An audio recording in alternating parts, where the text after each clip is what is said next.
Olá, você seja muito bem-vindo mais uma vez ao nosso canal. Quero desde já pedir desculpa pelo barulho, eu estou em via pública. Só para registro, inicialmente vim trazer a minha esposa aqui no médico e passei pela frente do 34º Batalhão de Infantaria Mecanizado, aqui em Foz do Iguaçu. E ali continua a concentração de muitos patriotas e também eu observei que tem um terreno de apoio. E olhando aquele pessoal ali, eu me lembrei, é admirável a perseverança e a resistência que esse povo tem. Essa busca incansável por justiça, sobretudo em relação ao nosso sistema eleitoral, é realmente de aplaudir. Mas também é de cortar o coração de uma população que busca desesperadamente alguma instituição no país em que se possa confiar. Porque o sistema eleitoral é inconfiável, ou não confiável, é inseguro, não é acreditável, né? A população questiona isso. Todos os manifestantes e aqueles que não foram se manifestar, que não foram na rua nenhuma vez, mas que também estão descontentes porque se trata de um sistema que não é confiável. Então, se busca justiça. Ocorre que a porta da justiça em que se busca esse serviço é o da justiça eleitoral e de alguém que já não apenas deu claras mostras, mas ele tem ações concretas de que não está nem um pouco interessado em fazer justiça. Pelo contrário, a cada questionamento que chega lá no TSE, o cidadão manda de ofício para a investigação de um inquérito ilegal e inconstitucional que tramita no STF, em que ele mesmo é o presidente. Sim, estou falando do ministro Alexandre de Moraes, que é presidente do TSE, dono do STF, dono dos inquéritos do Brasil, dono da Polícia Federal,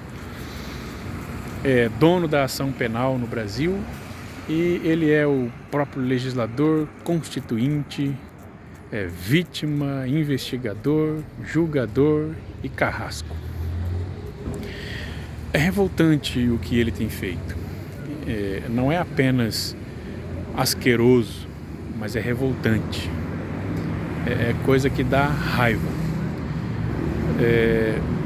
As pessoas questionam exatamente por causa desse procedimento ditatorial, sabe? Esse procedimento totalitário que ele adotou. É uma pessoa que está errada, não admite o seu erro, trabalha num sistema que não funciona, mas quer defender a todo custo a integridade de algo que não é íntegro, sabe? E o que é pior, é sustentado, um sistema sustentado pela população através do pagamento de impostos, e a população quer a investigação naquilo que ela é dona, e aí me aparece um cidadão desse que acha que é mais dono da coisa pública do que o público que paga o imposto, inclusive do salário dele.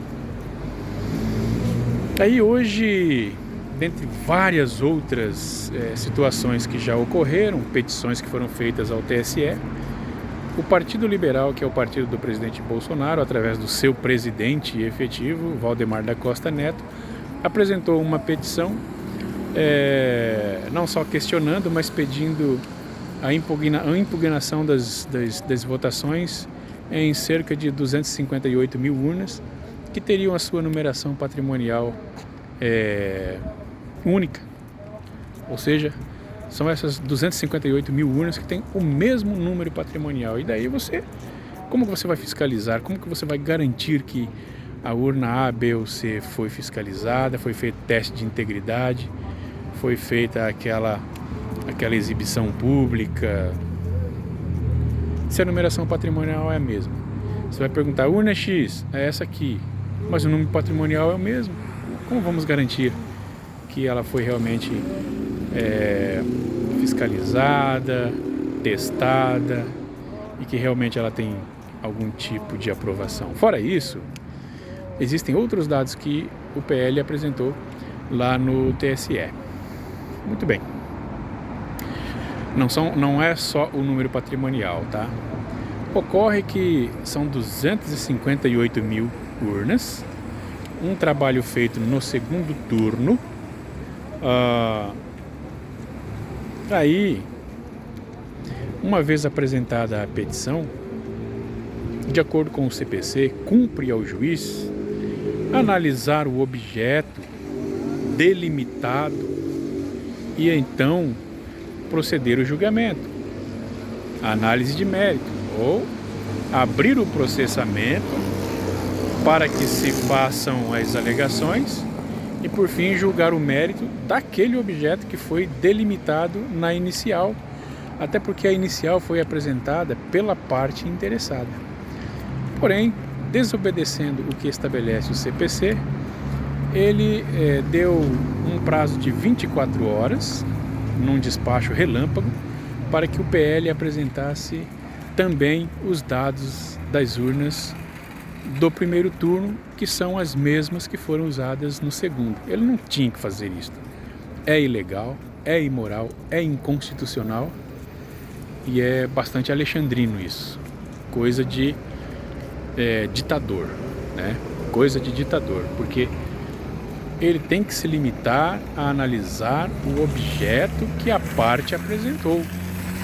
Se houver uma parte que contesta, ela que apresente outro objeto. Mas a parte interessada apresentou as urnas do segundo turno. A ele compete processar e julgar. Mas ele deu esse prazo de 24 horas porque ele tem certeza de que esses dados, esses estudos não foram feitos nas urnas de primeiro turno e que 24 horas não será um prazo suficiente para que esses dados sejam apresentados. Ele deu 24 horas e alertou que é sob pena de arquivamento da inicial. Sob pena de arquivamento da inicial, quer dizer, ele simplesmente vai ignorar, como já ignorou várias outras coisas. Mas eu volto a dizer, é ilegal o que ele fez, porque o CPC, que é o Código de Processamento para Ações Eleitorais, diz que o juiz tem que se ater ao objeto da inicial. O objeto da inicial já está delimitado. Ele não tem que ampliar, né? Então o que a gente vê assim, é uma má vontade, ele tem um juízo já feito, não admite contestação, não admite que o sistema é falho e por si só ele já é suspeito. Ele não deveria permanecer no TSE. Ele já deveria ter passado para outra pessoa fazer as análises, porque ele está com o seu senso, com o seu juízo, com o seu julgamento contaminado. Ele não tem condições nenhuma de permanecer ali, nem jurídica, nem moral, sabe? Já tem que dar para outra pessoa. E assim, é incrível o abuso que esse cidadão comete contra a população. E ninguém vai fazer nada. O STF, os ministros do STF têm medo dele. Eles se borram de medo. Porque senão alguém ali teria dito, cidadão, vamos parar que isso aí é ilegal. Porque eles não são tão idiotas a ponto de aprovar todas as irregularidades que ele comete. Eles têm medo. Alguma coisa ali tem escondido e que ele conhece, porque não é possível que tantos crimes cometidos contra a Constituição e contra a legislação passem impunes, não há nenhum alerta, o presidente do STF não chama para conversar, os outros ministros que estão ali compartilhando o TSE não chama para conversar, aliás, baixam a bola a ponto de admitir a censura até o término do segundo turno, e agora nós já estamos a quase um mês de final de segundo turno e as censuras continuam. Então assim, é uma esculhambação, é uma casa sem respeito nenhum. O TSE, o STF já era assim, o TSE foi tornado assim. O sistema nem se fala, né? Nunca foi confiável realmente. E então assim, são situações constrangedoras, revoltantes, indignas, lastimáveis. O estrago que esse cidadão faz é tão grande que nós vamos demorar gerações para desfazer, né? Eu tenho dó dos professores de direito que estão ensinando um monte de coisas inúteis. Eu tenho dó do estudante de direito que está pagando mensalidade, sobretudo, né, nas faculdades particulares, estão pagando mensalidades para aprender coisas que não têm validade nenhuma. Porque o que é que vale? Vale o que o Xandão quer. E no STF, o que eles querem.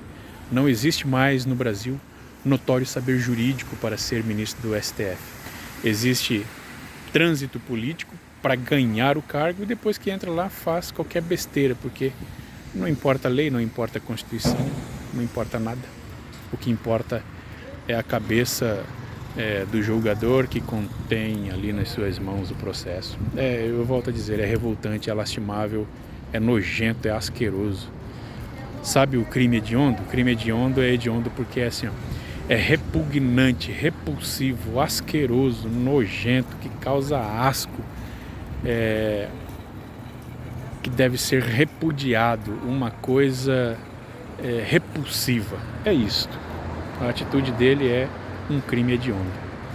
É revoltante, volto a dizer, é um misto de informação com revolta, porque, meu Deus, eu nunca vi alguém tão injusto quanto esse cidadão. Bom, pessoal, é isso aí. Um abraço a todos e até o próximo vídeo.